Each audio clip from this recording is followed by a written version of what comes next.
All right, hello everyone. Welcome to The Backlash. I'm your host tonight, David J. Riley. Rebecca is, unfortunately, she's out sick. Well, she's not sick, but her kiddo is sick. I guess croup or something. So Rebecca couldn't join us tonight. Cameron, we gave him the night off, get some sleep. We've been keeping him up way past his bedtime. So he's going to be catching up on his sleep. We're going to be doing our regularly scheduled, Wednesday show or whatever. We're going to be picking that up tomorrow at 1 p.m. Pacific time. That's 4 p.m. Eastern. So we do hope that you join us for that.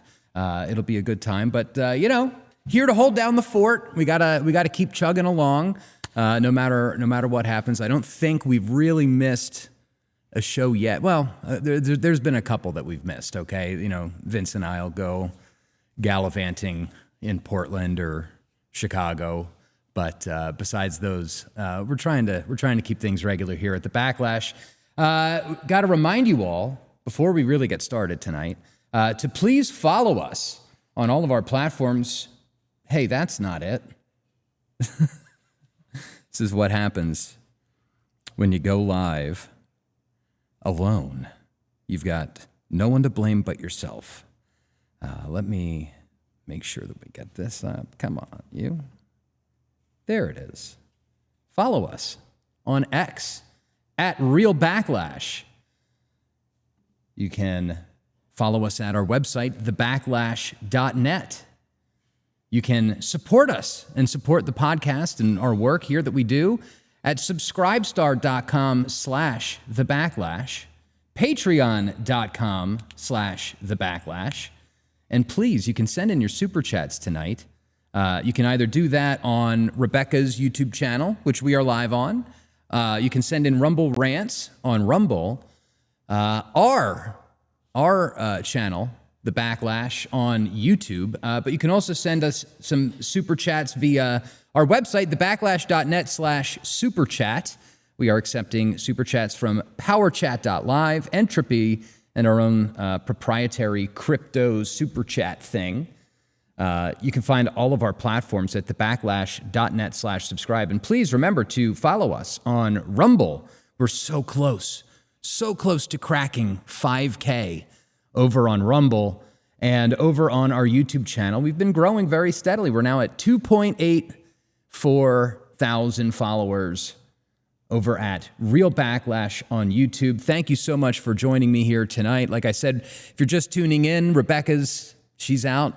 Her kid has the croup. She's sick. We're going to be back tomorrow, all three of us, for the show at 1 p.m. Pacific time. We do have to give a shout out to all of our sponsors. Of course, Atlas Bullion, your premier gold and silver dealer on the internet.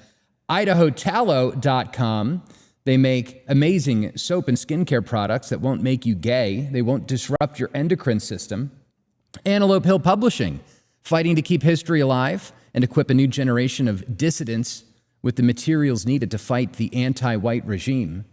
Our friends at Above Time Coffee Roasters. They make small batch, hand-roasted, fair trade coffee that is pro-white. They're probably the only pro-white coffee company on the planet. And this website is so goofy, ODGG Supply.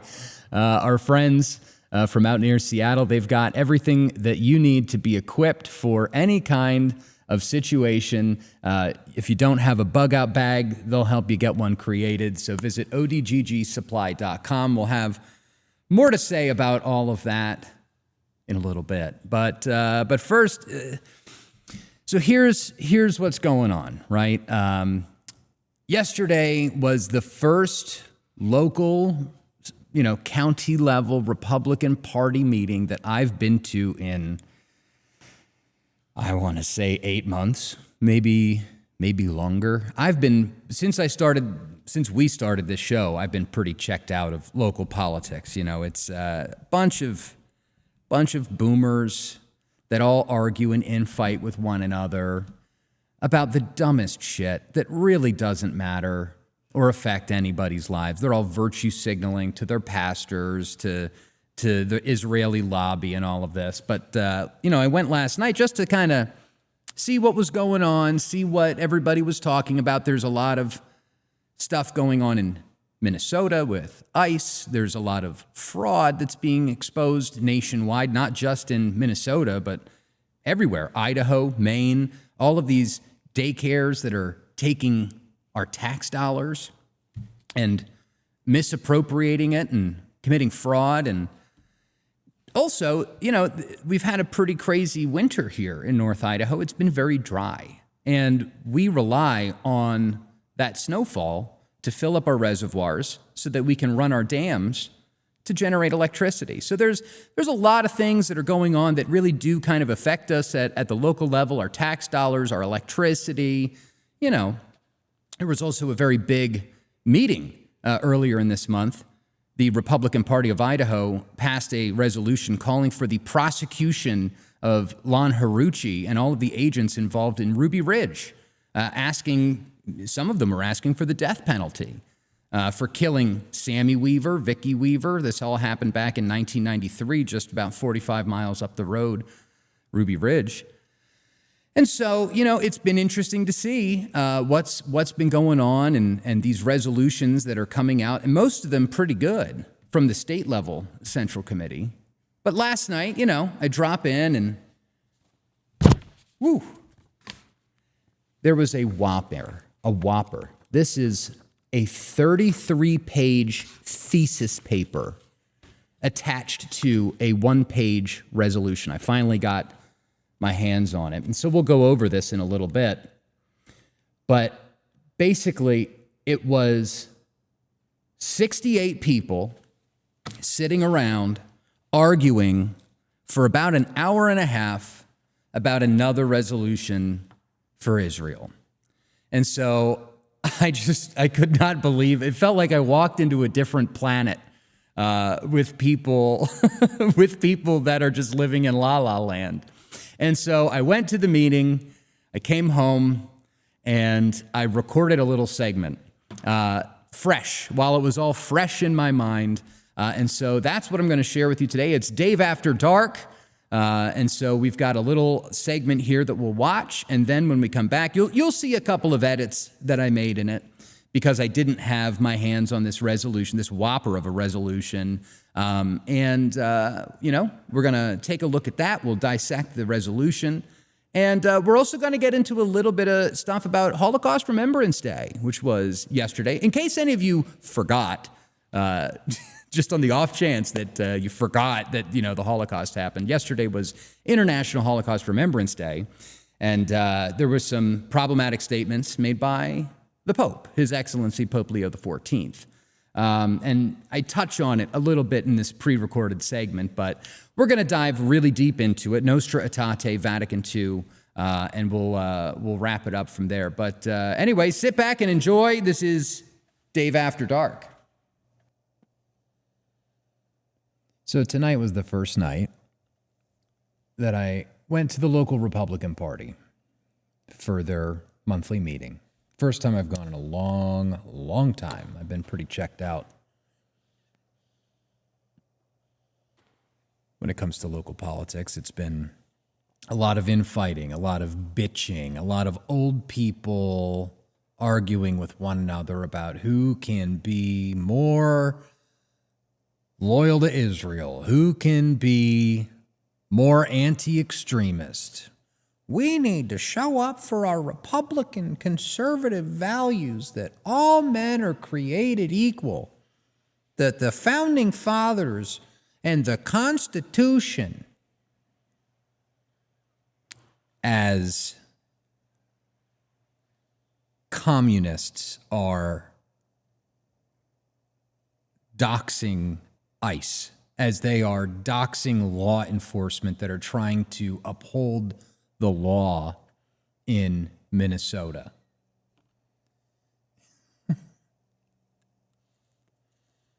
That's not the problem.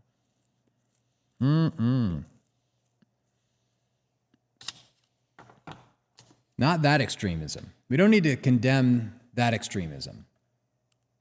We need to condemn podcasters in North Idaho. That's Number one priority.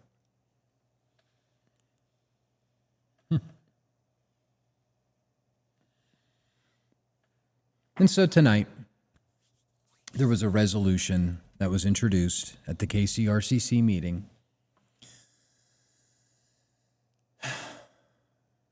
condemning Israel, or condemning anti-Semitism and promoting Israel and condemning hate and this podcast, of which they used quotations and excerpts that were so foreign to me. I couldn't possibly believe that they were actually aired on this program. Like, we're going to pick off Jews one by one. The Holocaust never happened, but it's gonna. I just don't remember ever saying anything like that. I don't think anybody on the show ever said anything like that, but we've done 111 two-hour episodes. That's a lot of content to cherry pick a couple of words here and there and then string it all into a new sentence to allege that somehow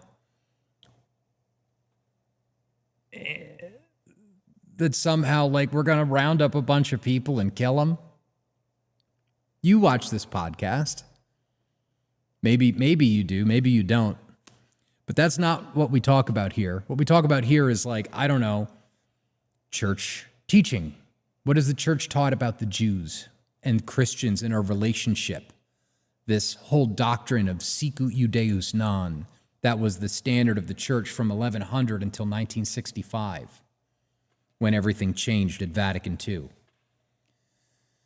We talk about how white people have been systematically discriminated against in this country. We talk a lot about that. We talk a lot about how men need to be men again. Cameron McGregor's concept of neo-masculinity.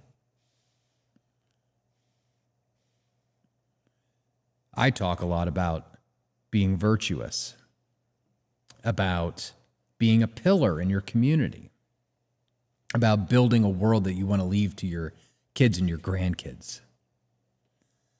I specifically recall on multiple occasions condemning the idea that violence and hate and retribution and revenge, vengeance is mine, saith the Lord.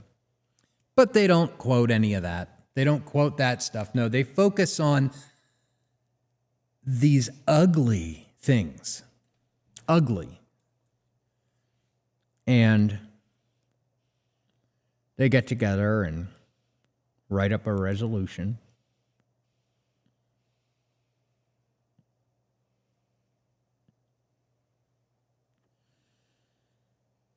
And it wasn't just like a resolution. It was this whole 16-page document. Let me see if I can find it.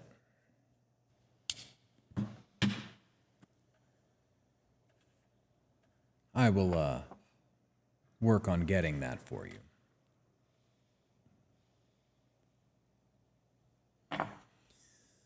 So the resolution, which, by the way, happy Holocaust Day. Happy Holocaust Remembrance. Today is apparently International Holocaust Remembrance Day. Could have sworn we had one of those days last month and the month before that. And the month before that, I feel like there's a Holocaust Remembrance Day at least once a month. God forbid, what if we didn't have it? Would everybody just forget? Would everybody just forget after all of the brainwashing and showing people dead bodies being bulldozed into pits in third grade, like what happened to me in school? As if you could forget something as traumatizing as that. And so this resolution was introduced by somebody named Dan Fry, who gets up in front of the committee and he reads off this poem. First, they came for the communists, and I was not a communist, so I did not speak up. Then they came for the socialists. And I was not a socialist, so I did not speak up.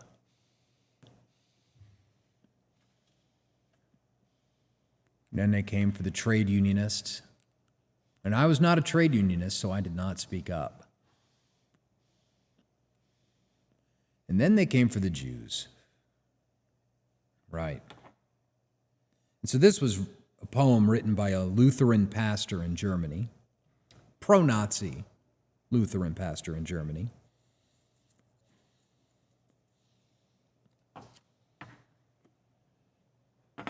Who was absolutely fine with Nazism until the people in his denomination voted this guy out. And then all of a sudden, he became a staunch anti-Nazi. But it's a poem that defends communists and trade unionists and socialists and people that were attempting to violently overthrow the social order of Germany. The same people that are active today. The same people that are organizing violent protests in Minnesota against ICE. It's the same people. And so we're not supposed to defend ourselves against communism or socialism or these subverted trade unions. Because what if that would lead to the persecution of the Jews again? Come on. Get with it. Get real. And so this guy, Daniel Fry, gets up and his big allocution, trying to convince these people to vote for his resolution, is that we need to give a voice to the voiceless, to those most marginalized in our society, to those people who can't speak for themselves because they're a tiny minority that have been persecuted throughout the ages.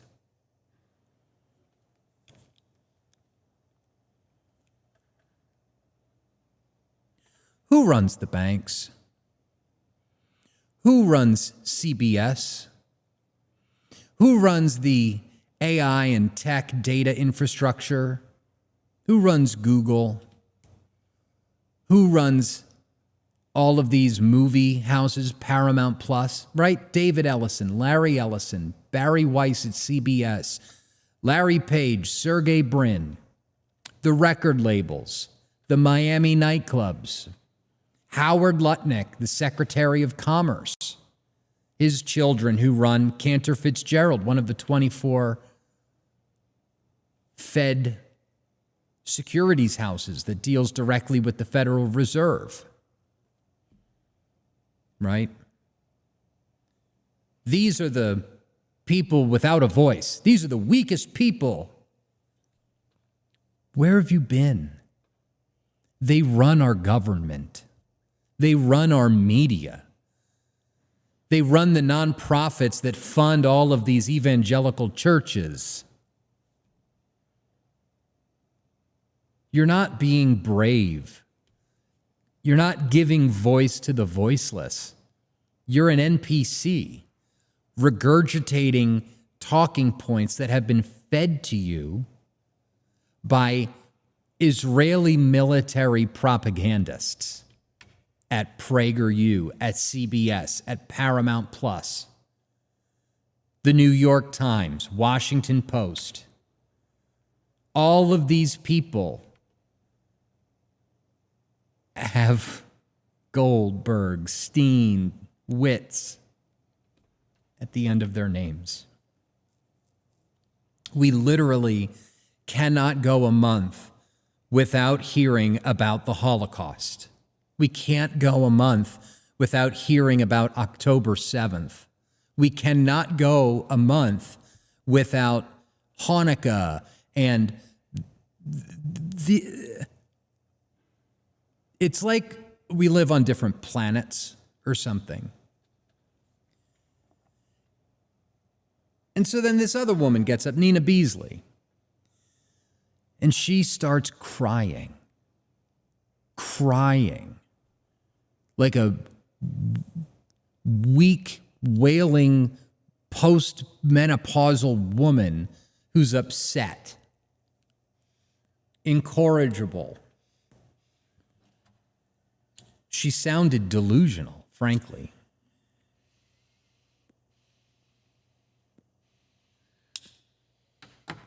And so this isn't just like one resolution that's like a one-off.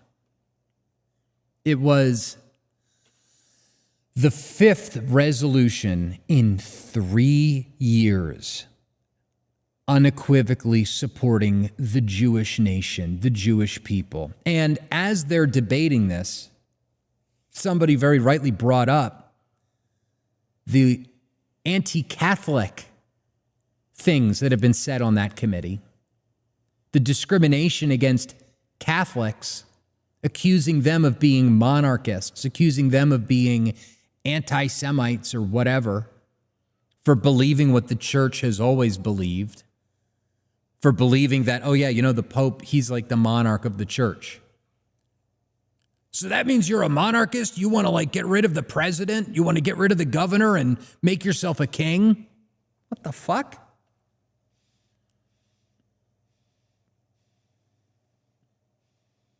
These people are delusional. Totally, totally delusional. And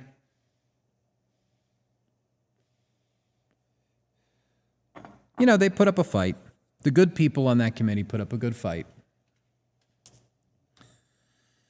One person gets up and mentions what's going on with ICE and mentions that these people are being picked off and doxxed and harassed and that the communists are coming after our law enforcement. Don't we have more pressing things to debate?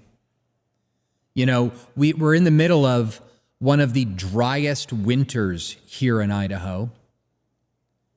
Very little snowfall, very little rain. The reservoirs are not full, not as full as they normally are. And there is a serious concern in the state, in the West, about water. You've seen what they've done to California. These man-made droughts.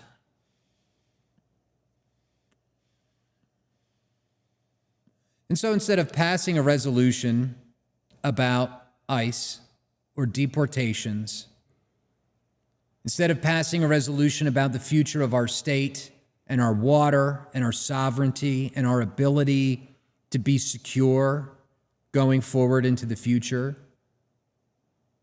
instead of being concerned with things like free speech, self-expression, things that we hold dear as Americans, we're going to condemn anti-Semitism for the fifth time. And one of these committee members rightfully pointed out that one man's anti-Semitism is another man's free speech. And you know, he's got a point. If you look at the IHRA definition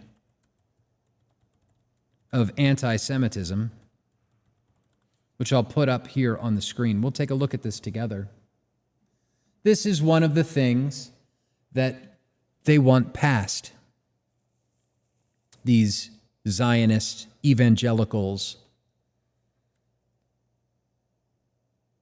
they want this passed. So if you deny the fact, scope, or mechanisms or the intentionality of the genocide of the Jewish people at the hands of National Socialist Germany and its supporters and accomplices during World War II, the gas chambers, right? If you deny that, what are they going to do? Put you in jail?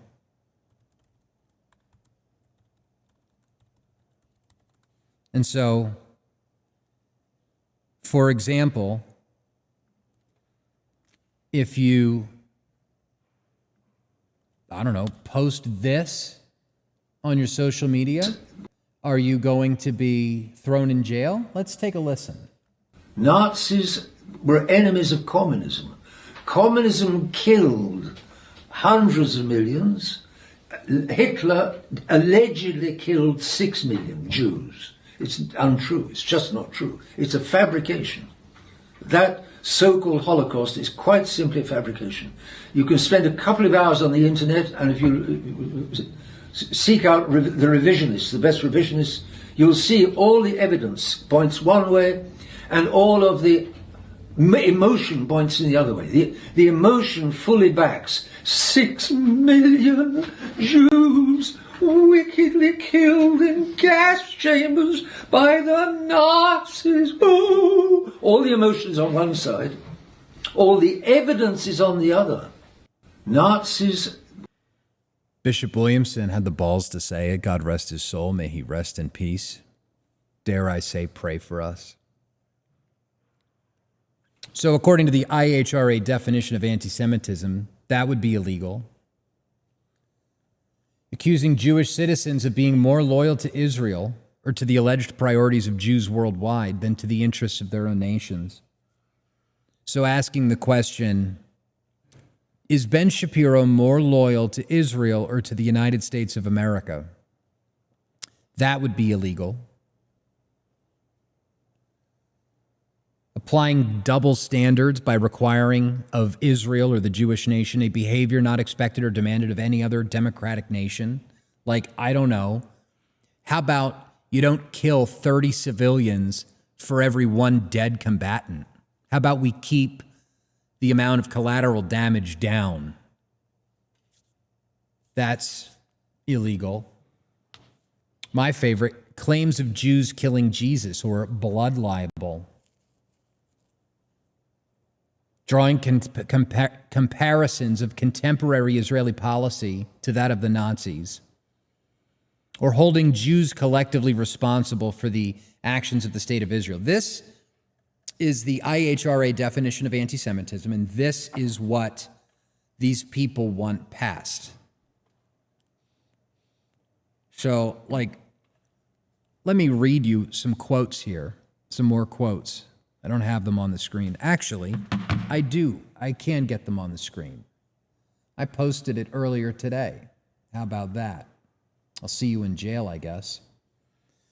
So here's a list of quotations from saints of the Catholic Church. The Bible itself says that the Jews are an accursed people. Pope Clement VIII. If it is expedient to hate any man or to loathe any race, I have a strange dislike for those of the circumcision. For up until the present day, they persecute our Lord Jesus Christ in the synagogues of Satan. St. Jerome said that. The guy who wrote the Bible said that. Compiled it anyway, translated it into Latin. Jews are cursed and covered with malediction. The curse has penetrated them like water in their bones. They are cursed in the city and cursed in the country, cursed in their coming in and cursed in their fruits of their loins, of their lands, of their flocks. Cursed are their cellars, their granaries, their shops, their food, the crumbs off their tables. That's St. Agabard. St. Justin Martyr said the Jews were behind all of the persecutions of the Christians. They wandered through the country, everywhere hating and undermining the Christian faith. St. Barnabas said, do not add to your sins by saying that the covenant is both theirs and ours. Yes, it is ours, but they have lost it forever. And St. Augustine of Hippo, Judaism, since Christ, is a corruption. Indeed, Judas Iscariot is the image of the Jewish people. Their understanding of Scripture is carnal, and they bear the guilt for the death of the Savior. For through their fathers they have killed Christ. The Jews held him, the Jews insulted him, the Jews bound him, they crowned him with thorns, they scourged him. This is what the saints, the fathers of the church, said. And under the IHRA definition of anti-Semitism, that would all be illegal. And of course, this is all being said and noted on Holocaust Remembrance Day, which, by the way, our current Pope had something to say earlier. He says that I would like to recall that the church remains faithful to the unwavering position of the Declaration Nostra Aetate against every form of anti-Semitism. The church rejects any discrimination or harassment based on ethnicity, language, nationality, or religion.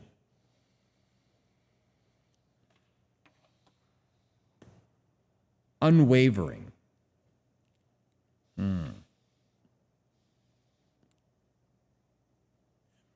Doesn't it kind of seem like Nostra Aetate itself is the waiver? If you've read Edward Sinon's book, The Popes and the Jews in the Middle Ages, you'll find out about Sicut Judaeus Non, which is actual church teaching, that the Jews are not to be harmed, and that we will protect the Jews so long as they do not undermine our faith or subvert our culture or perpetuate disgusting, awful things in the public square, pornography, licentiousness, brothels. I remember St. John Chrysostom, whose day today, by the way, is his commemoration. It's his feast day. He once compared synagogues to brothels. I didn't say that. St. John Chrysostom did. So,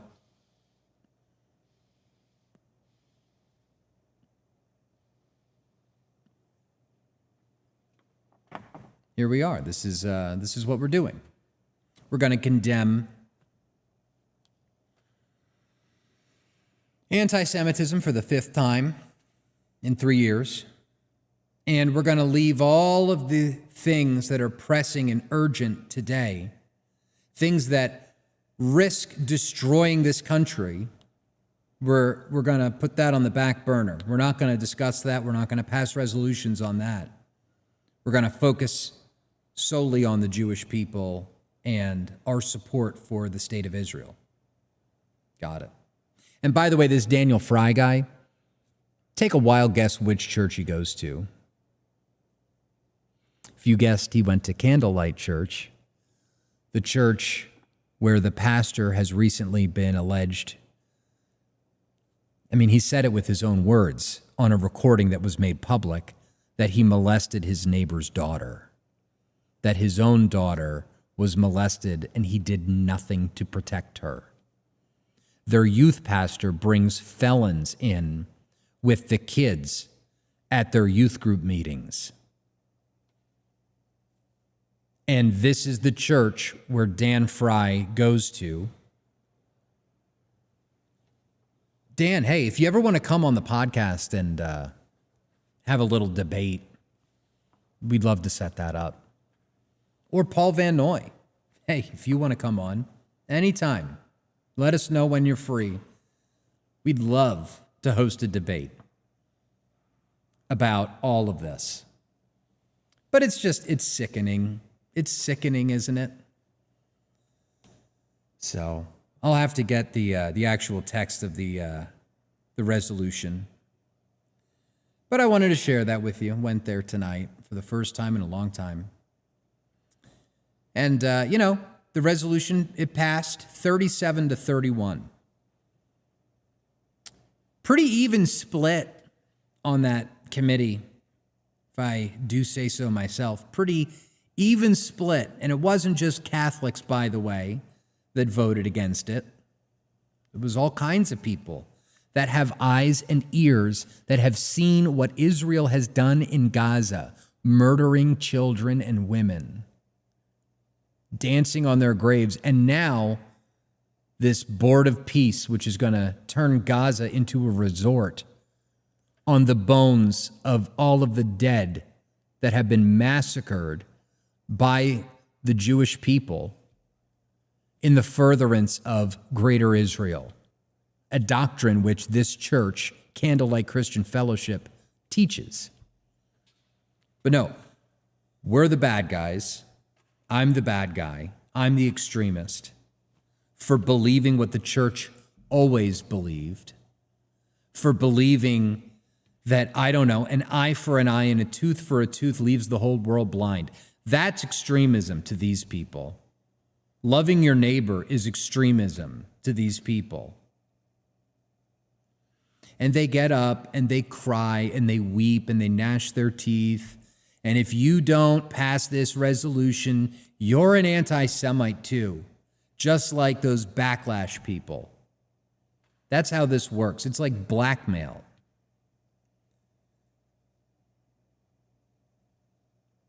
And this is what happens when you don't get involved. This is what happens when you sit at home and you black pill, and instead of running for precinct committee officer, instead of getting involved, instead of raising money, instead of getting your people into positions of power, when you give up and hide and run for the hills,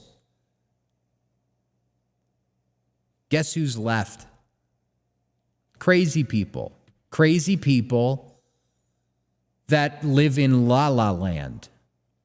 They live in a fantasy world that revolves around Hitler like it's the fucking History Channel 24/7. And somehow everything in the world has to do with the Holocaust. Everything in the world has to do with the 6 million that were killed in gas chambers in Auschwitz. Bro, these people are going to hand our country over to communists because they don't think that they are the issue. They think that some guy with a podcast is the biggest, most pressing issue of our time. They think that free speech is the problem. They think that thinking outside the box is a problem. They think that believing in Catholicism is a problem. ICE getting picked off in Minnesota, that's not a problem. Communists infiltrating the government, not a problem. Somalian daycare fraud, not a problem. No, the problem is that there's a guy in North Idaho with a podcast who is disparaging of Jews, the poor, weak, voiceless Jews that also happen to run the banks, run the media, run the music industry, run foreign policy, run Washington, D.C., and have an international network of people that get together to target anyone who puts a foot out of line. So those are just some of my thoughts coming back from the local Republican Party meeting that I figured I would share with you. I'm gobsmacked. But, really, these people know what they're doing. None of the arguments or the debates that were held tonight changed anyone's mind. They all knew what they were going to do as soon as they got in that room because they were sent there by their pastor, Paul Van Noy. They were sent there by Krista Hazel, the daughter of the FBI agent that was responsible for Ruby Ridge. That's who sent these people in to pass this 5th resolution condemning anti-Semitism. So you get the leaders you deserve. You choose not to vote. You get people that are religiously fanatic, whose whole world revolves around a tiny spit of desert in the Middle East, and they vote accordingly, and they enact policy accordingly. If you people had half of the conviction that these Christian Zionists had, we would not be in this mess. Politics is an endurance sport, and you need to show up, and you need to keep showing up, and you need to sit through the boring-ass fucking budget meetings. You need to sit through all of the procedural mumbo-jumbo from Robert's Rules of Order, and you need to keep showing up and keep going no matter how boring it gets. Because the moment that you stop showing up, the moment you black pill, the moment that you say it's all out of our hands, is the moment that they win. And when they win, they take a mile. They just beat your head in with this shit over and over and over again. Pardon my French.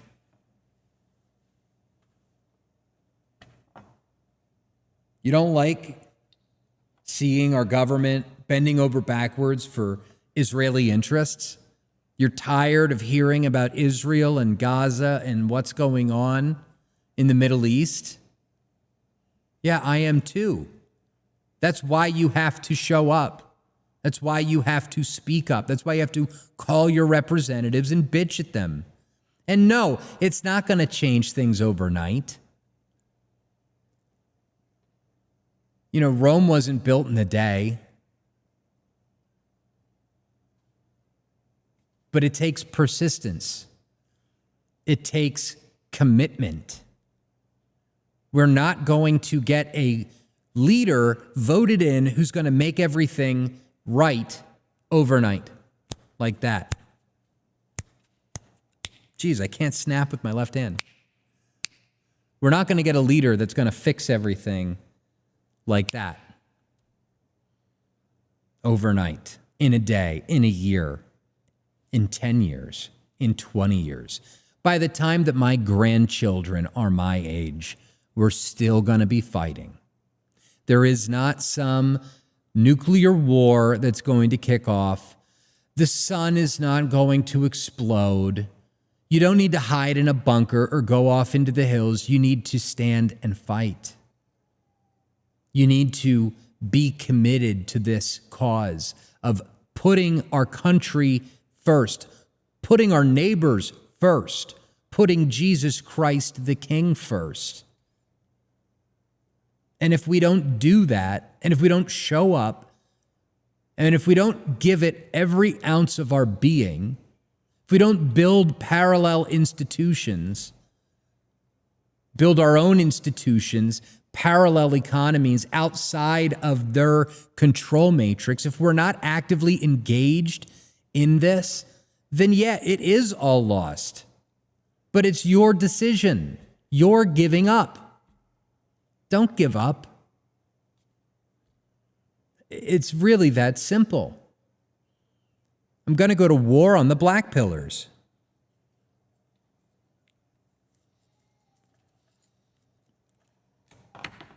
So those are some of my thoughts.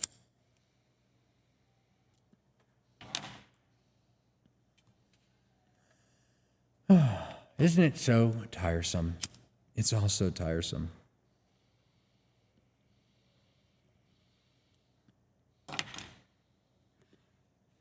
And there's also an element of this thing that has to do with like heresy.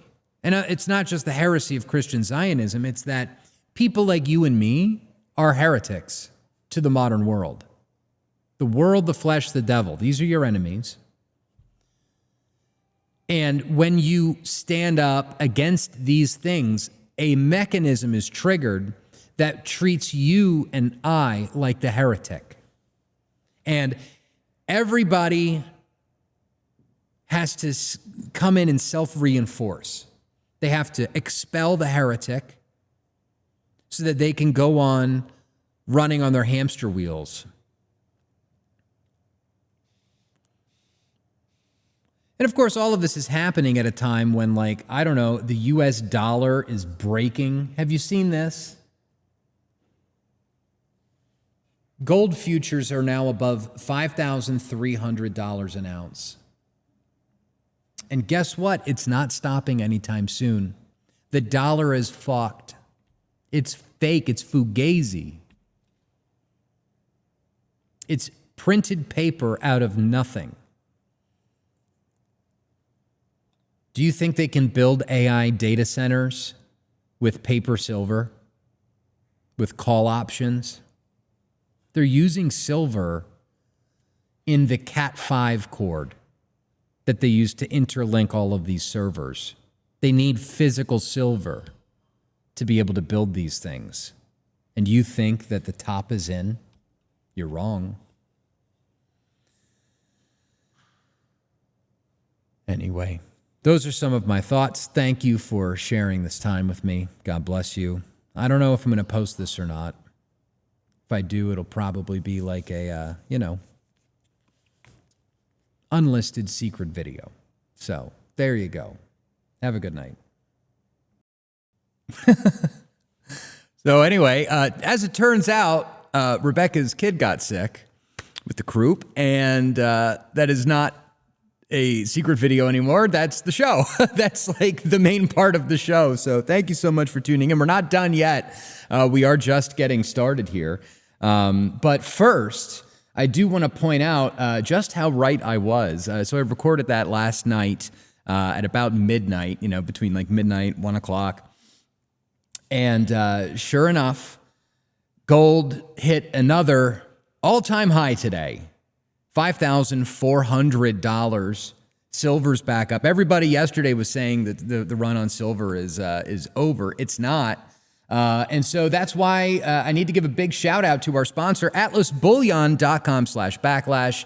They've got gold and silver, platinum, palladium, all of the precious metals that you need to protect yourself against currency debasement. They've got silver subscriptions as low as $55 a month, gold subscriptions as low as $200 a month. But I mean, come on, really? You can't be buying the bare minimum here. The dollar is at the lowest level that it's been in like 6 years. And it's only got lower to go, frankly. We're going to get into that a little bit on our show tomorrow, which the normal Wednesday show, for those of you just joining us, the normal Wednesday show obviously is not happening. So we've rescheduled it to tomorrow, 1 p.m. Pacific, 4 p.m. Eastern. And we're going to be getting all into all of this stuff that's been going on with the economy, from Japan to the bond market. Cameron McGregor has got a lot of insight to share about all of this.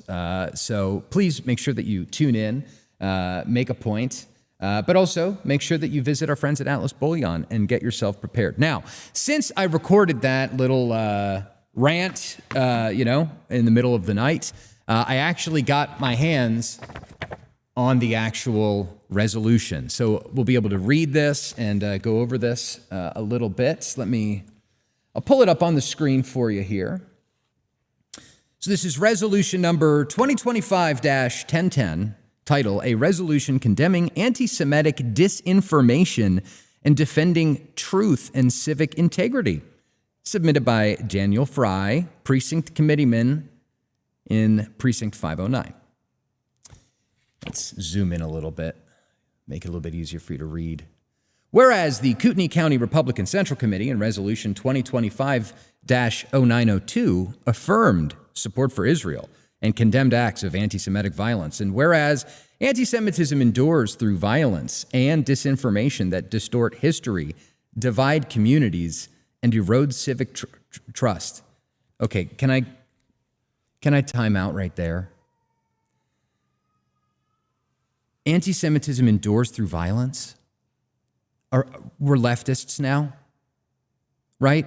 You conservative Republicans, words are violence, because that's what we're talking about here. We're talking about words. We're talking about people saying things you don't like on the internet. Violence and disinformation that distort history and divide communities. No. The people dividing this community are the Christian Zionists that have turned everything into a shit test, that have turned everything into a blackmail situation where if you don't go along with their kooky end times theology, they will call you an anti-Semite and get you fired from your job, voted off of whatever committees that you may be on. They'll prevent you from finding work, which is what happened to me. And they're the ones dividing the community. So, projection much? Continuing, whereas rooted in falsehood and hatred, anti-Semitism denies the truth that all people are created equal, made in the image of God and endowed by their Creator with inherent worth and unalienable rights.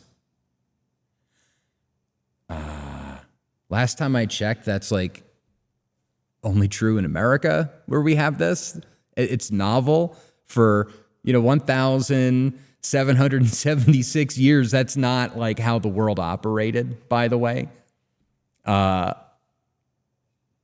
Equality is a false god. And so is all of this nonsense about the Constitution and all men are created equal. Okay, moving on. Whereas information warfare undermines truth, liberty, and the moral foundation of government. Okay, I'm going to pause again there. If you've been watching these Dave After Dark shows, we actually talked about it on our show last week, this one right here, episode 109, The Hyphenated Heresy with J.D. Hall. Go watch that episode if you haven't already, because we talk about a certain gentleman in this community named Matt Blatt, who literally worked for the psychological warfare department of the Army in Iraq, Afghanistan, CENTCOM in Africa during Benghazi and all of this. He literally ran PSYOPs and was in charge of an information warfare division. And for the past 2 years, he has been very closely associated with an account on X called Spokane Zionists that they wake up in the morning and they tweet about me and Rebecca incessantly, nonstop, quote tweet after quote tweet, one post after another, doxing our followers, harassing people, trying to get people fired. Reinhard, I see you. They were going after you too, buddy. And it's unbelievable, the level of projection here. Whereas information warfare undermines truth, liberty, and the moral foundation of government. So why doesn't Matt Blatt and all these other people hang it up if your own actions are undermining the moral foundation of our government? Because that's what you're doing. You're hiding behind fake names, Loki in Idaho. Yeah. They've created a whole bot network to stalk and harass me and Rebecca, people that go to my church. They're not using their real name. They're using AI-assisted bots. They're threatening people. They're threatening lawsuits. And they're not using their real names. So how about you stop undermining the moral foundation of our government? And then it goes on. Let's go back. Whereas North Idaho has faced and rejected extremist movements, reaffirming its commitment to truth, liberty, and mutual respect grounded in civic virtue. Therefore, be it resolved that the Kootenai County Republican Central Committee condemns anti-Semitism in all of its forms as a rejection of truth, liberty, and the equal dignity of all people created in the image of God. Resolved that this committee recognizes anti-Semitic disinformation as a weapon of information warfare that divides citizens and weakens civic trust. Resolved that this committee reaffirms North Idaho's commitment to resist extremism, defend truth, and promote a culture grounded in moral integrity and respect for all people. And resolved that this resolution be sent by the KCRCC Secretary to the representatives of Idaho Legislature Districts 2 through 5 and relevant civic organizations as a statement of this body's enduring dedication for truth, liberty, and civic integrity. Okay. Yeah. North Idaho's commitment to resist extremism. Now, this is something that we need to get into it at a certain point, at a future date here on the Backlash. Because there is a history here in North Idaho. The Aryan Nations were here. The National Chronicle headquarters was here. But it wasn't about hate. At least that's not how it started in 1974 with the foundation of the Posse Comitatus. It was founded because the U.S. had gone off the gold standard and the economy was being tipped upside down and people were freaking out and they thought it was the end of the world. Furthermore, the federal government was stepping in and doing things like what we saw on January 6th happening to citizens that were protesting the government. They thought that Richard Nixon and Harry Kissinger were screwing the government and handing it on a silver platter to Golda Meir. And they had problems with that. And the Jewish Defense League, a terrorist organization ran by Meir Kahane and Mordecai Levy, were out here putting hits out on citizens in Kootenai County, saying that they would pay $1,000 for every Nazi scalp. That's what was going on at that time. And the leaders that were rising up against extremism, the disgraced Catholic priest Bill Wasmuth, who was in bed with the American Jewish Committee, the Anti-Defamation League, the Southern Poverty Law Center, he had a penchant for sleeping with young girls, aged 16 and 17 years old. When he left the priesthood in 1986, he moved to Seattle with a 17-year-old and then ditched her for a 16-year-old. Age of consent in the state of Washington is 16. So we'll eventually get into all of this. I really need to make a documentary about that whole time period, because it wasn't about white racism. It wasn't about Nazism versus decent, normal human people. It was about whether or not North Idaho was going to be a resort town, whether we were going to be involved in the tourist industry, or whether we would be producing lumber and mining gold and silver. It was a war between labor and capital. It was a war between the resort people and the blue-collar working class that felt as though they were under attack. And Richard Butler was the battering ram. He was the one with the balls to stand up and try to fight for the working class person. Granted, that whole thing went down a very goofy, dark path in the 1990s. And furthermore, Richard Butler himself was a heretic. He believed some really fucked up, goofy stuff. He was not a Catholic. He was not an Orthodox Christian by any stretch. But let's deal with the truth here, right? You say that you want to talk about the truth and how information warfare divides citizens and weakens civic trust. What do you think the entire narrative is out there about the Aryan nations and extremism in North Idaho? That whole thing is information warfare.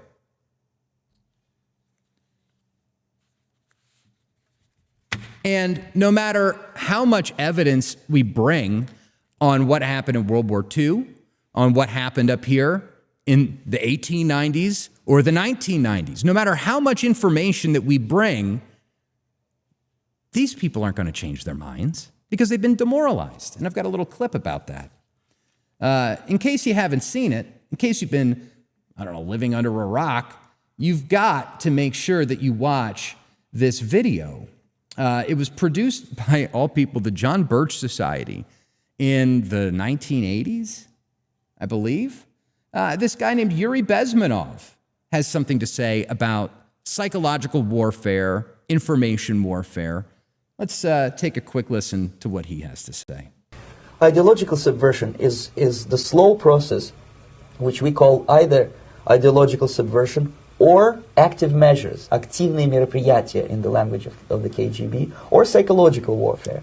What it basically means is to change the perception of reality of every American to such an extent that despite of the abundance of information, no one is able to come to sensible conclusions in the interests of defending themselves, their families, their community, and their country. It's a great brainwashing process which goes very slow, and it's divided in four basic stages. The first one being demoralization. It takes from 15 to 20 years to demoralize a nation. Why that many years? Because this is the minimum number of years which requires to educate one generation of students in the country of your enemy, exposed to the ideology of the enemy. In other words, Marxism-Leninism ideology is being pumped into the soft heads of at least 3 generations of American students without being challenged or counterbalanced by the basic values of Americanism, American patriotism. The demoralization process in the United States is basically completed already. For the last 25 years, actually it's overfulfilled, because demoralization now reaches such areas where previously not even Comrade Andropov and all his experts would even dream of such a tremendous success. Most of it is done by Americans to Americans, thanks to lack of moral standards. As I mentioned before, exposure to true information does not matter anymore. A person who was demoralized is unable to assess true information. The facts tell nothing to him. Even if I shower him with information, with authentic proof, with documents, with pictures, even if I take him by force to the Soviet Union and show him concentration camp, he will refuse to believe it until he is going to receive a kick in his fat bottom. When a military boot crashes his balls, then he will understand, but not before that. Great speech, by the way. It's historic. It's required viewing if you watch this program. And that's what we do here. We're not engaging in information war. We're trying to bring out truths that have been suppressed and hidden for a long time. It's a part of this subversion and psychological warfare, which, by the way, I put up a tweet about this yesterday, maybe? Let's see. And the tweet is this. Yeah, here it is. This was in response to a tweet from Disclosed TV. TikTok is now exploring why many users have been unable to send the word Epstein in direct messages just days after the TikTok sale finalized, according to NPR. And of course, TikTok was purchased by Zionists. There is clip after clip after clip online of the new owners of TikTok talking about how they will not permit people to discuss Zionism on their platform. And they banned users from sending text messages to one another containing the word Epstein. Well, for those of you with a brain, there's a book that was written about psychological warfare by a guy by the name of Christopher Simpson. His book is called The Science of Coercion, Communication and Research and Psychological Warfare from 1945 to 1960. And the relevant quote here is that psychological warfare is the prohibition of unauthorized speech among subject peoples. And that's precisely what this resolution is about. It's about prohibiting speech among all of us tax cattle, among all of us goyim who exist solely to fund the creation and sustaining the state of Israel. We're not allowed to talk about how our tax dollars are being used to murder children in Gaza. We're not allowed to talk about how the Israelis have a wall and an immigration policy that excludes people from their country, and we're not allowed to have that here. We're not allowed to talk about that because we are subject peoples and we are on the receiving end of psychological warfare. And that's why they want to criminalize speech. That's why they want to adopt the IHRA definition of anti-Semitism, because they want to make it a criminal offense in this country to say things that the saints of the church have said, to read aloud the Fourth Lateran Council on what it says about the relationship between Christians and Jews. So here's the real kicker with this resolution, and it's something I've never really seen before. I've written resolutions. My resolution calling for the abolition of the FBI that was passed unanimously, by the way, a couple of years ago by the Idaho GOP. That resolution, I used footnotes in the resolution itself to prove all of my statements, to prove all of the claims that I was making about how the FBI has abused its power against American citizens, burning people alive, illegally investigating people, right? I used footnotes to prove what I was saying.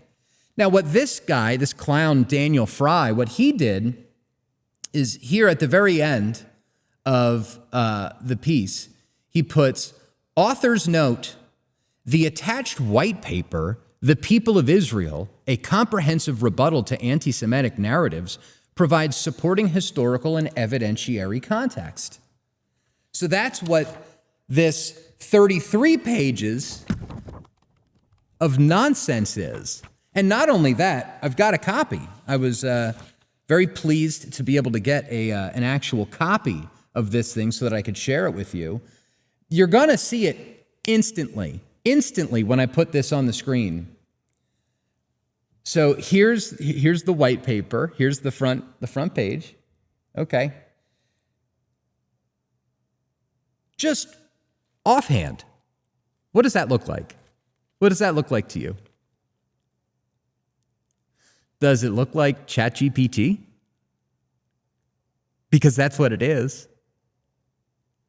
This is ChatGPT. This big brain fucking guy, Dan Fry, goes up on his computer and cracks open ChatGPT, which is run by Sam Altman, who's Jewish, and says, provide me with a thesis paper proving that Jews are, persecuted and why anti-Semitism is wrong. Click. And essentially then by voting on this resolution, this one-page little resolution with all the buzzwords in it, you're getting these people to ratify 33 pages of AI slop that is poorly sourced, wrong history. So we're going to go through a little bit of this. First of all, one of the first things in this paper, he brings up genetic continuity.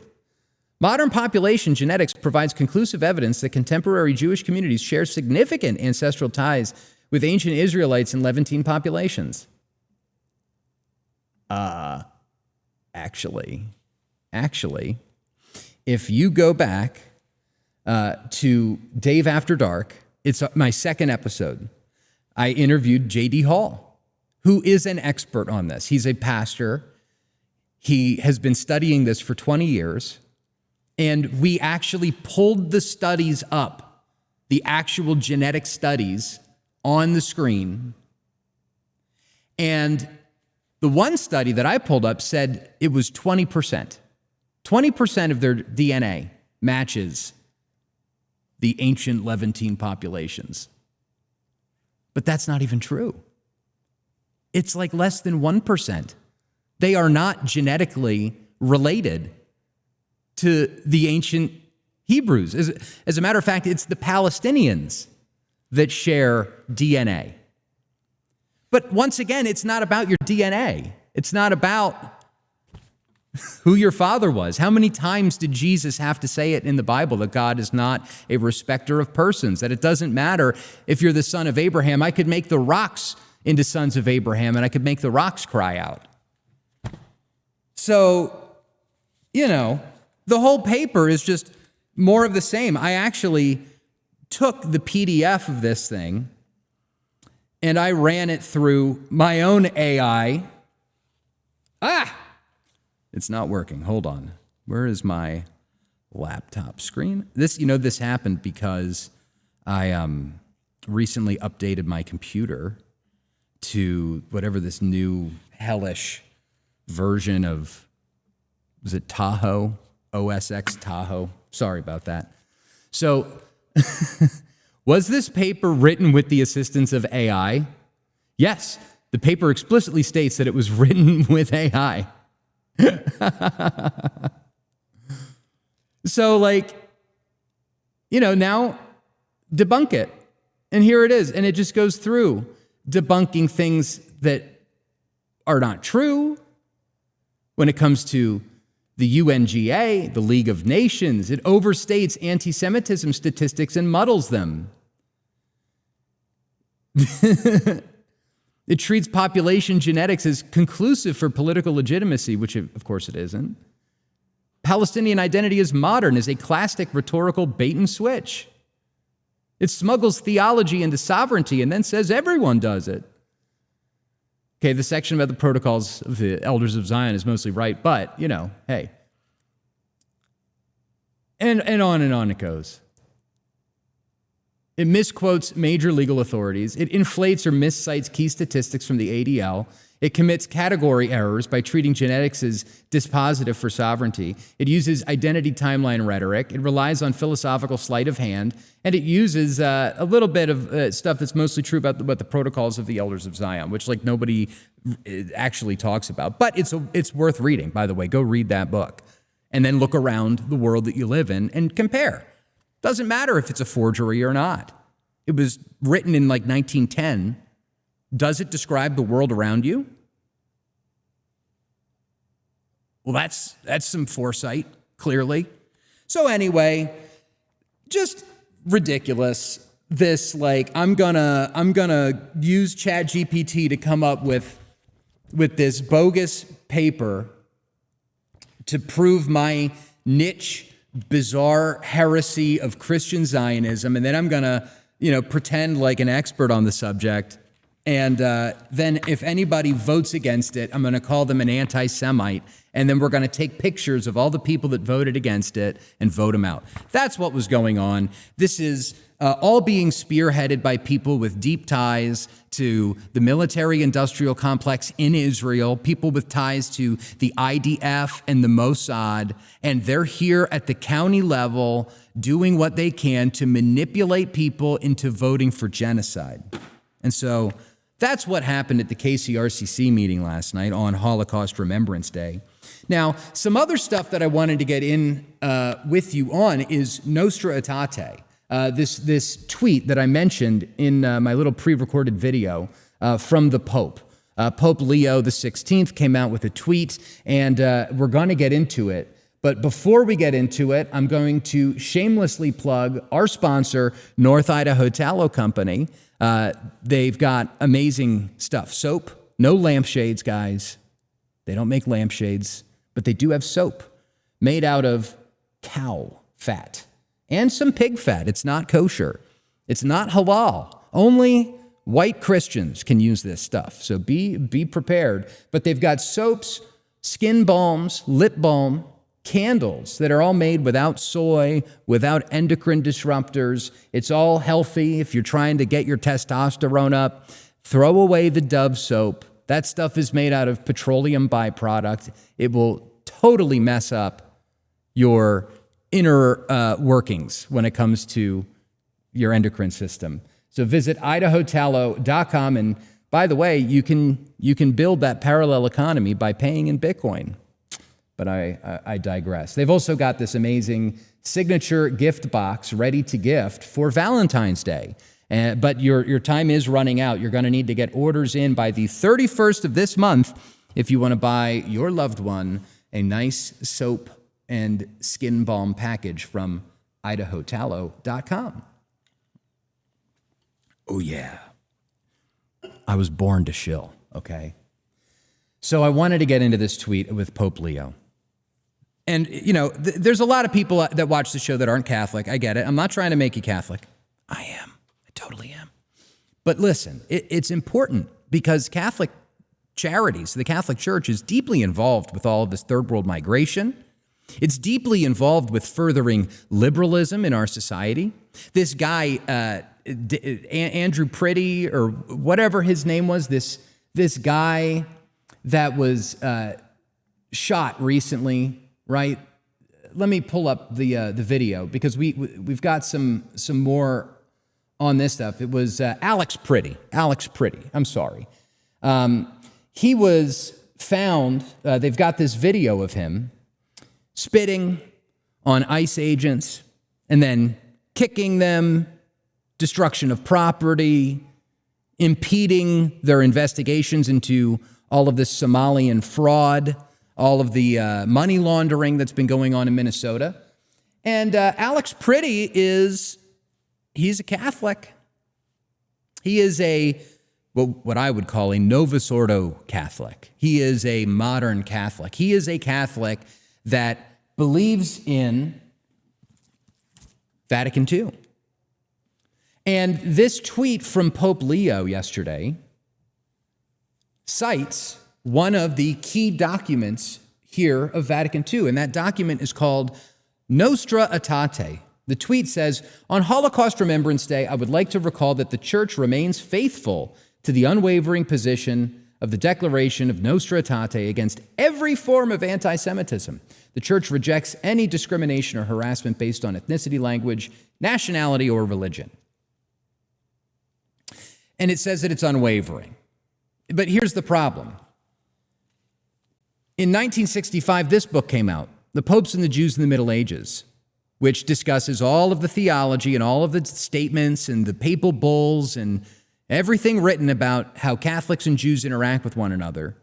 And it is diametrically opposed to what it states in Vatican II. Complete 180 change in attitude, in praxis. And anybody telling you otherwise is lying. I know E. Michael Jones likes to talk about how, the Holy Spirit prevented Vatican II from being heretical. They wanted to say that the Jews had nothing to do with the death of Christ.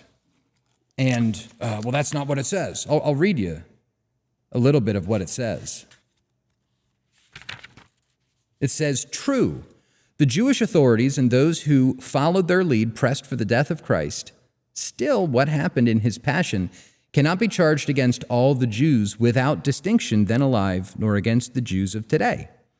Although the church is the new people of God, the Jews should not be presented as rejected or accursed by God, as if this followed from Holy Scripture." Now, you'll remember those quotes that I just read to you a little bit ago in the stream, where Pope Gregory VIII said that the Bible says that the Jews are cursed. And it does, by the way. 1 Thessalonians 2:14 through 16 very clearly and explicitly states the Jews killed Christ. That's what the Bible says. It's all over it. And so Vatican II changed Catholic thinking. And we've got here an article from Look magazine that came out in what year was this? 1966, called "How the Jews Changed Catholic Thinking." And in it, they talk a lot about Cardinal Bea's office. That's where this document, Nostra Aetate, originated from. But something that I think is relevant to share with you and to maybe challenge some of these other Catholic commentators that they don't want to admit that there has been a crisis in the Catholic Church. They want to pretend like there is some sort of continuity with what the Church used to teach versus what it teaches today. Condemning anti-Semitism.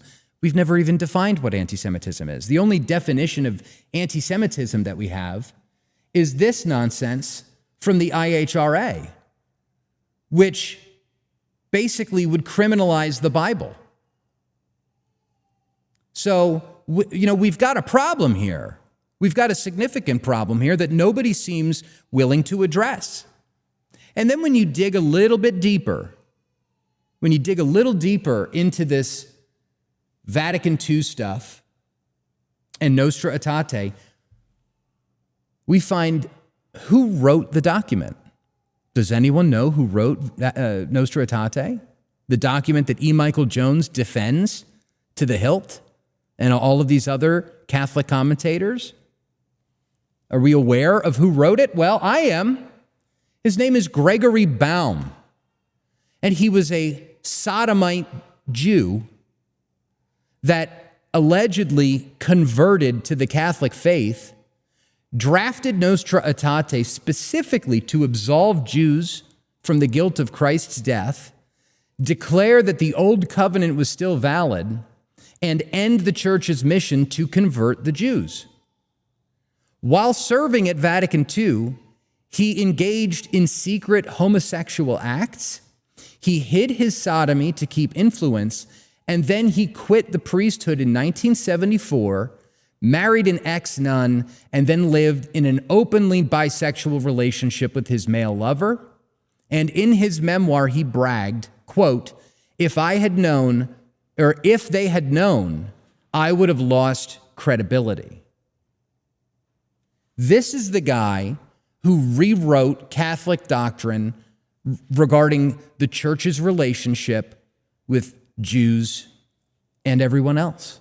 Heretics, schismatics, Orthodox. I love you guys. I do love you guys. Protestants. Let's take a quick look at what the church actually teaches, solemnly, dogmatically. This is from, which council is it? Let me see here. This is from the Council of Florence in 1438. It was a papal bull called Cantate Domino. This is what the Catholic Church teaches. This is the Pope. The Church firmly believes, professes, and proclaims that those not living within the Catholic Church, not only pagans, but also Jews and heretics and schismatics, cannot become participants in eternal life, but will depart into everlasting fire, which was prepared for the devil and his angels, unless before the end of their life the same had been added to the flock, and that the unity of the ecclesiastical body is so strong that only those remaining in it are the sacraments of the church of benefit for salvation, and do fastings and almsgiving and other functions of piety and exercises of Christian service to produce eternal reward, and that no one, whatever almsgiving he has practiced, even if he has shed blood for the name of Christ, can be saved unless he has remained in the bosom and the unity of the Catholic Church. That's what the church says. And in this book, The Popes and the Jews in the Middle Ages, on page 230, it lays out the constitution for the Jews between Catholics and Jews. I'm not going to read this whole thing, but you should definitely try to get a copy. They're pretty cheap on eBay because people don't care anymore. They're living in this new world, this Novus Ordo world, this new world order, where everything that the church taught in the past has been discarded and thrown into the gutter. But it says that Catholics, Christians, should not hurt Jews. Okay, yeah, I agree. You shouldn't go and hurt synagogues, don't hurt Jews, leave them alone. And it says that they're to be protected. And if anyone shall attempt the tenor of its decree once known to go against it, may this be far from happening. Let him be punished with the vengeance of excommunication. Right? That's what it says.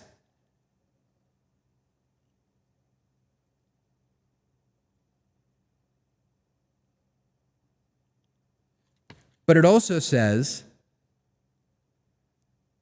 that blocking the wickedness and avarice of evil men, no one ought dare to mutilate or diminish a Jewish cemetery, blah, blah, blah. But it also says in here that they are not permitted to undermine your faith. They're not permitted to undermine your culture or be subversive. And that these protections are dependent on that there's a tit for tat here. So anyway, go read this book, then compare it to Vatican II, and then go and take a look at who was responsible for changing the church's teaching. Gregory Baum. It's on Wikipedia. He's noted for his work on ecumenism and interfaith dialogue between the Catholic Church and the Jews. He was a critical theorist.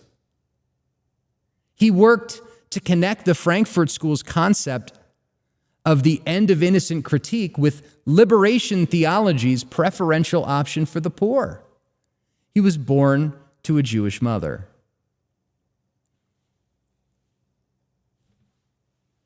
And people say that I'm the schismatic for pointing this stuff out, that I'm the one that's not really Catholic because I believe what the church has always taught. And you'll get these people like E. Michael Jones or other commentators that will just poo-poo this. They'll pretend like it doesn't exist. They will ignore things like the Look magazine article,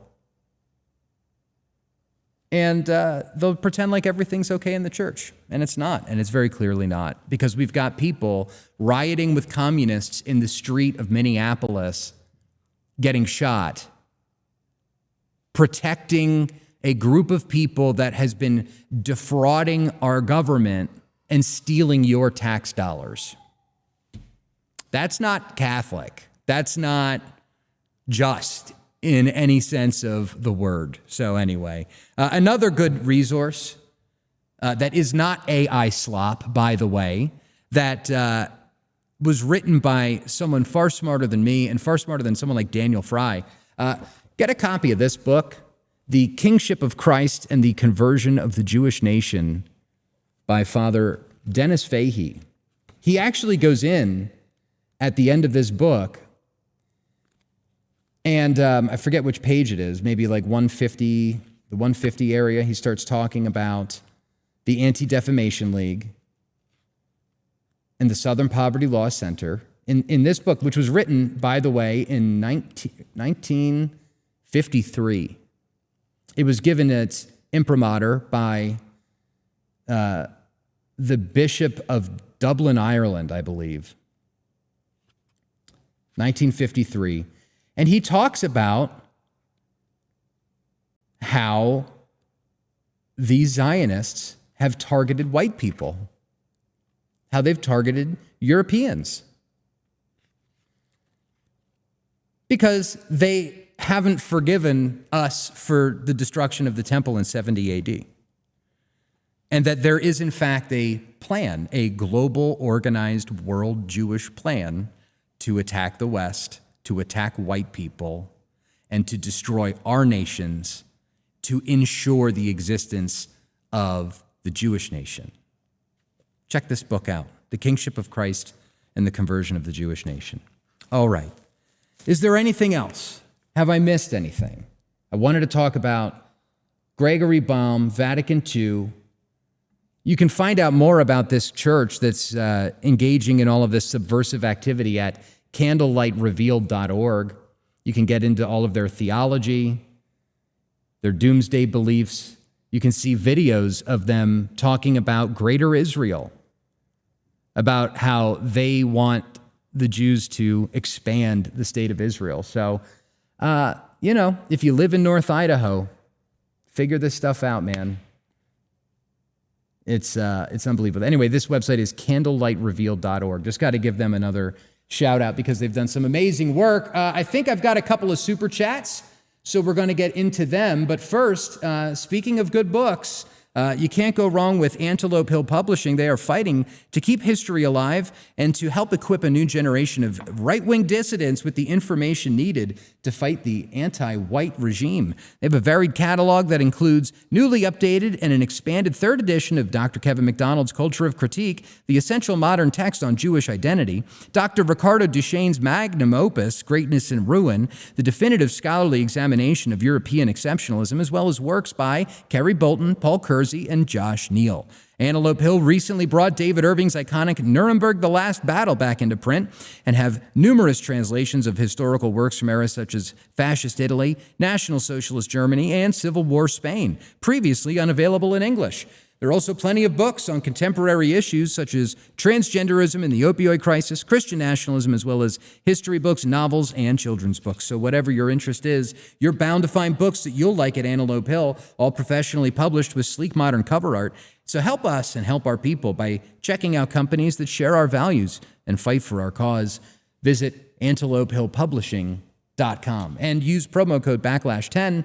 You'll get 10% off your order. Also got to give a similar shout out to Above Time Coffee.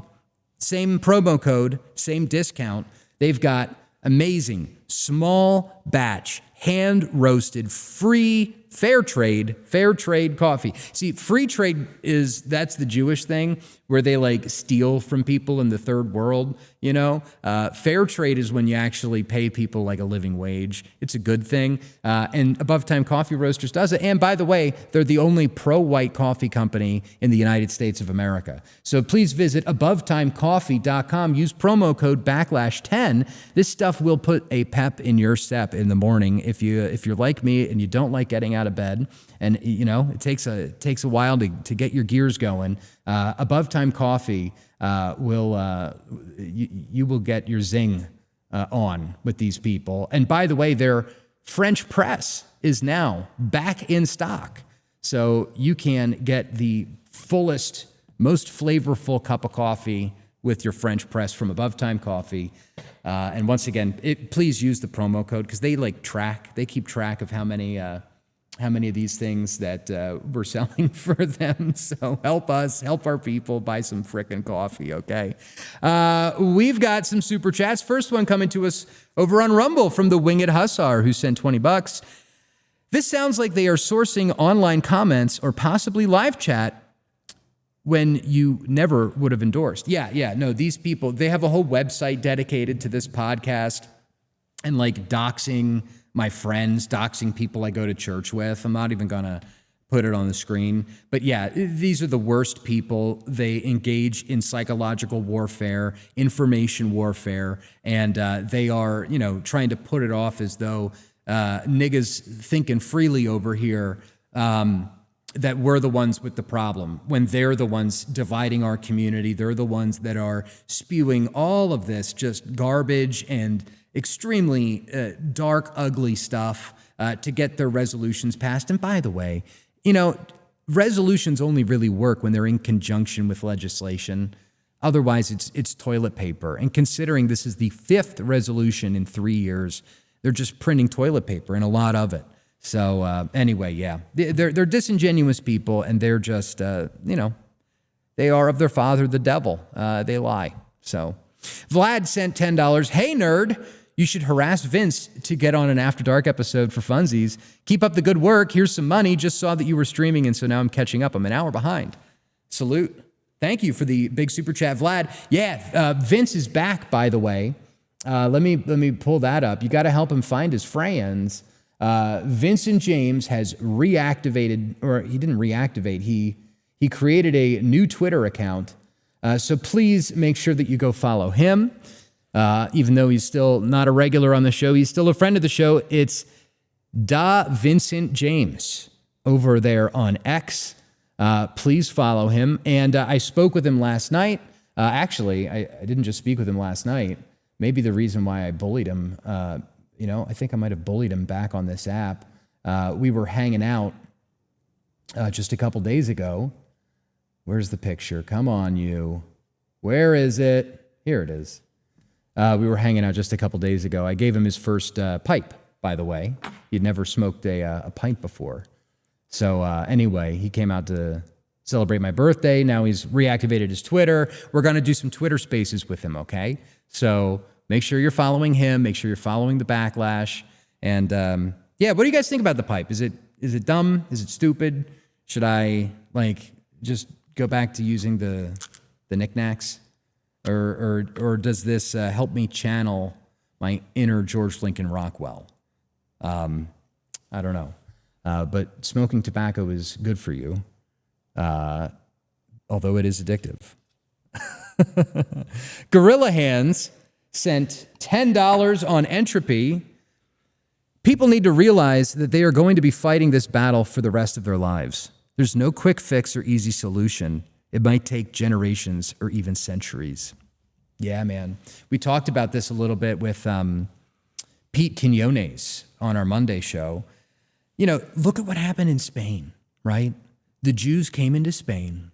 They opened the gates of Toledo, and the country was flooded with Muslims that slaughtered the Spanish people, that took over the government there, and essentially occupied the Iberian Peninsula for over 700 years. And it took the Spanish people to wake up, to dig deep into their religious roots, to reconnect with the Catholic faith, with their Christian faith, and come to a point where they realized that they were willing to die for Christ, for their people, for their children, for their country. And they fought a long war, the Crusade. Maybe you've heard of the Crusade. They fought a 700-year-long crusade to take their country back. And that's basically what we're going to need to do. It's going to take a long time. We can't be in this quick fix, it's going to happen overnight. It's not. It's going to take every fiber of your being and every fiber of your children's beings and your grandchildren and your great-grandchildren, and building a system, building institutions, building a religious fervor to put God first, to put our country first, to put our actual neighbor first. And our neighbor is, of course, the people that are like us, the people that look like us, the people that worship like us, the people in your church. That's your neighbor. It's not these Somalians. It's not the sub-Saharan Africans. It's not the Indians. It's not the Jews. Okay? Your neighbor is your neighbor. And that should be very obvious, I think, to everybody. How these people like Gregory Baum, one of the authors of, liberation theology, how they have twisted and warped Christianity to fit Marxism. You can see this even in the French Revolution. I'm going on too long. Anyway, I see I don't have blonde here to tell me to shut up. At least I'm not talking about Bitcoin, okay? Gorilla Hand sent $25. Shalom, Dave. My sincere condolences for the tragic loss of your twin brother in Minneapolis last week. Unfortunately, it looks like he got all the looks in your family. On a lighter note, I appreciate you guys introducing me to Atlas Bullion and also the beef tallow soap. I have a monthly subscription to both now. That's amazing, dude. God bless you. Yeah, man.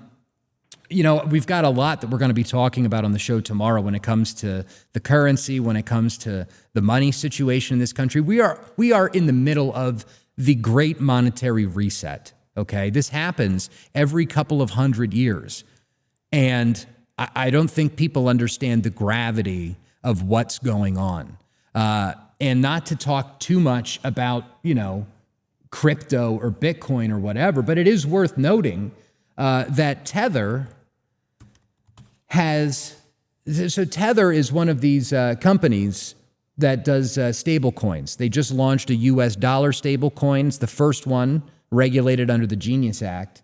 And Tether now holds 140 tons of gold worth over $23 billion. They are now the largest known non-sovereign gold holder in the world, and it's stored in a nuclear bunker in Switzerland, okay? They have created a crypto stable coin that is equivalent to an ounce of gold. So you get all of the benefits of a real asset combined with the ease of being able to send it on crypto. By the way, you can send us Tether Gold on our Rumble channel now. We have a tip jar. You can send us a tip, and we accept Bitcoin, Tether, and Tether Gold. So be aware of that. But we are undergoing a transformation back to a gold standard. That's what's going on. And so the gold is for the money. Gold is going to be for capital. But on the other hand, why is silver going through the roof? Well, it's because of these AI data centers. They're using silver in their Cat5 cable. They need to physically buy the silver. So all of the paper promises on the stock markets, none of that means anything to these people because they need the physical stuff. So it is worthwhile. It is worth checking out and budgeting to get some gold and silver because this is not going away anytime soon. This is the great reset. This is the great financial reordering of the world. And you can either listen to us or you can get wrecked because the dollar is going down. It's failing. It's based on nothing. So, not to be too apocalyptic here, but if you don't have gold and silver, your savings is going to be eaten up by inflation over the next couple of years. They are going to turn on the money printer, which is essentially default. Anyway, we're going to talk about this a lot more tomorrow with Cameron. Let me see here. I saw we got a couple of super chats on Blonde's channel. One from Piteljka. How do I say this name? How do I say this? Piteljka, who sent 20 euros. Bishop Williamson was a great man, and he was unjustly smeared. Thank you, Dave, for being locally active. Keep on keeping on. 10-4, will do. Let me see if there was other there. No. And did I catch everything over there? Yep. All right. Well, guys, thank you so much for joining me tonight. It is actually dark out now. I'm going to have to change the name of this thing because like during the summertime, it's bright outside from like 4 a.m. until 10:30 p.m. in July. There's like 6 hours of darkness. So I don't know if Dave After Dark is actually going to work during the summertime because, it's staying light out later and all of this. But anyway, thank you so much for joining me. Please pray. Please pray for this community. Pray for Rebecca's kid. That they get better. And join us on the show tomorrow. All of us will be here. Cam, Rebecca, unfortunately for some, I will also still be here. And you can join us at 1 p.m. Pacific, 4 p.m. Eastern. Hope you learned something tonight. If you live in the area, drop us a line. Send us an email to info@thebacklash.net. Oh, and one more thing before I go. I've got to give another shout out to ODGG Supply because things are getting crazy in Minneapolis. Things are going to spread. This fraud has been discovered in states all over the country, and these people are rioting because they're getting their money taken from them. Their scam is ending, and this could erupt into something crazy in this country. You do not want to be unprepared. The old Boy Scout motto, be prepared. Well, you need a bug out bag. And if you don't have a ruck to pack, if you don't have a plate carrier, if you don't have all the things that you need to be prepared in a catastrophic situation, let's say you live in Philadelphia, Chicago, LA, Portland, you need to be ready for anything because we are entering into very uncertain times. So visit ODGG Supply and use promo code BACKLASH25 to get free shipping on all of your orders, and you'll be prepared, which is what we all need to be. Let's see, what do they got here? They've also got these things, by the way, called fuck bins. I don't know if they have any up, but every now and again, they've got these fuck bins. And essentially, it's like gambling. You spend like $20. Let's see, can I pull it up here? No. Well, anyway, they don't have it up now. But they do every now and again. I'll let you know when they do. But basically, you can either get like a can of beans or you'll get like a $3,000 set of night vision goggles. So check them out. Explore their website. Be prepared.